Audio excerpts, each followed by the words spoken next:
What's going on? I'm Roxy Fab, and I got a few things to tell you. Now, also, too, something I have to tell you is a little long, and today, I don't care. I'm going to cut it as short as possible, though. All right? So first, Tesla has been ordered to pay roughly $1 million to a former employee who filed a legal complaint alleging he was called the N-word while working in the electric automaker's factory in California. Melvin Berry was hired by Tesla as a materials handler in 2015, but quit only 17 months later after being harassed on the job. He hired a San Francisco employment lawyer and to represent him in a private arbitration hearing with Tesla. And his lawyer argued that Tesla supervisors ignored Berry's complaints when he told them about being called the N-word by coworkers. And the arbitrator said in her ruling that there was evidence that at least 2 Tesla supervisors used racial slurs against Berry and that those instances caused him emotional and psychological harm. Yeah, the case law is clear that one instance of a supervisor directing the N-word at a subordinate is sufficient to constitute severe harassment. So watch your mouth at work, folks. Everybody's just real easy to throw around that N-word recently. Okay, don't let no power get to you. All right. We already know that Andrew Cuomo is resigning soon. 14 days. We already knew it was coming. I just don't understand. You know, you got a wife. First, you're a man. Okay, but you got a wife. You've got kids. You know, your dad's in this. Your brother's on CNN. Like, bro, and he's gonna have to talk about you. You know, I don't even know how that's gonna. I don't know how that's gonna happen because it's like, to me, he can't not say it. But I guess he's just gonna have to do it like not my brother, Mayor Andrew Cuomo, is like, you know, and how that has to just like die. Like, I mean, even during all this process, I wonder what our homie was thinking. Our homie Chris Cuomo. I wonder what he was thinking. You know, like, damn, it's so stupid. Like, you know what I mean? Like, I wonder what he was thinking. All right. Anyway, so this one, so this is a cute little story I found. So this woman gave birth to twins, but they're biracial twins. Damn. Okay. Right. I know. Is that crazy? That's ridiculous, right? So this woman, her name is Jade Ball. She gave birth to her sons, Cole and Clay. And they looked a little different, she said, you know, just like any other set of fraternal twins. But it was obvious that they weren't identical.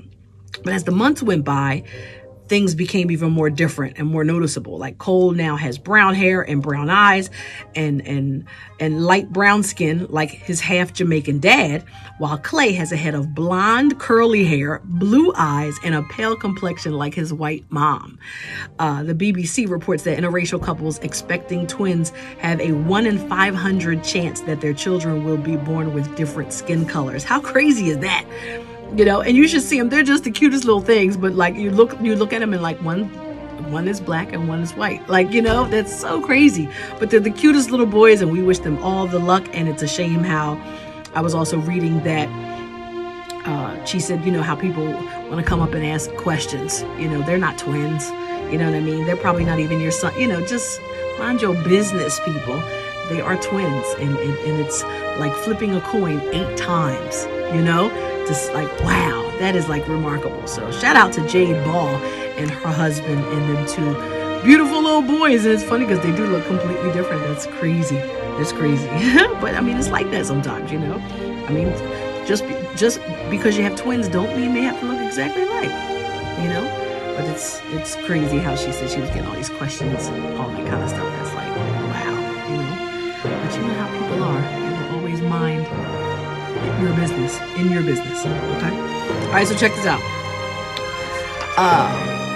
First, we're going to talk about Bougie Worldwide. All right, that's his Instagram name. So he is a celebrity barber in California. And in May, he put rollers and rod curl roller joints in his beard. He got a big beard, you know, whatever. Well, the other day, he had a girl hot curl his beard. Yup, in the Marcel curlers. And you have to see the picture. So go on Instagram. He's in the shade room. Snoop Dogg reposted the picture, and he's got curls just flipped up of his beard. All right. I mean, yo, Whatever makes you happy about your beard, all right? But he definitely had the Jawn hot curl, and it got the video and everything. So riot, all right? That's that California stuff. But watch somebody in Philly try it. Go ahead and try it, Philly. Go ahead. Go ahead. Go ahead. I want to see you do it. All right, so last but definitely not least, this Northwest Indiana woman was charged in her husband's fatal shooting. Used an axe. She used an axe to cut off his legs before trying to enlist her 2 teenage children in a failed plan to burn his remains. Yeah, I think this is her name, Thessalonica Allen of LaPorte is charged with murder, abuse of a corpse, and several other accounts in the July 28th fatal shooting of her husband, Randy Allen. She pleaded not guilty. I don't even know her. And she was appointed a public defender. I don't even know her. The public defender has not made a comment because I guess they're still like, okay, I gotta do this. But anyway. So, in court documents, they say a Michigan man who has a child with Thessalonica, I'm gonna mess that name up a couple times, told police about the killing last Thursday, saying that she contacted him claiming that her husband had beaten their child. So when the guy got to the apartment, she showed him her husband's body in a closet, and she asked him to help her to move it to a vehicle. But he was like, nah, I'm not doing that. He was like, I want to go home. Take me back home. So the man told the officers that Thessalonica threw a gun out of the car when she dropped the ball off at his Michigan home and told him, look, you have to shoot Randy because I had to shoot Randy because he was beating on me and the kids. All right.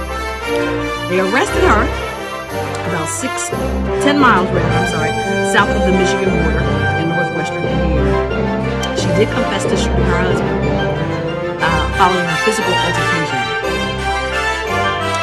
Thessalonica. You can't do it. Let me get to it.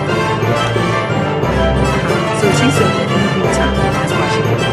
Officers later found her husband's partially dismembered body inside of a tote in their apartment. She then admitted, here go the part. I had to cut Randy's legs off because I wasn't able to fit him inside the tote.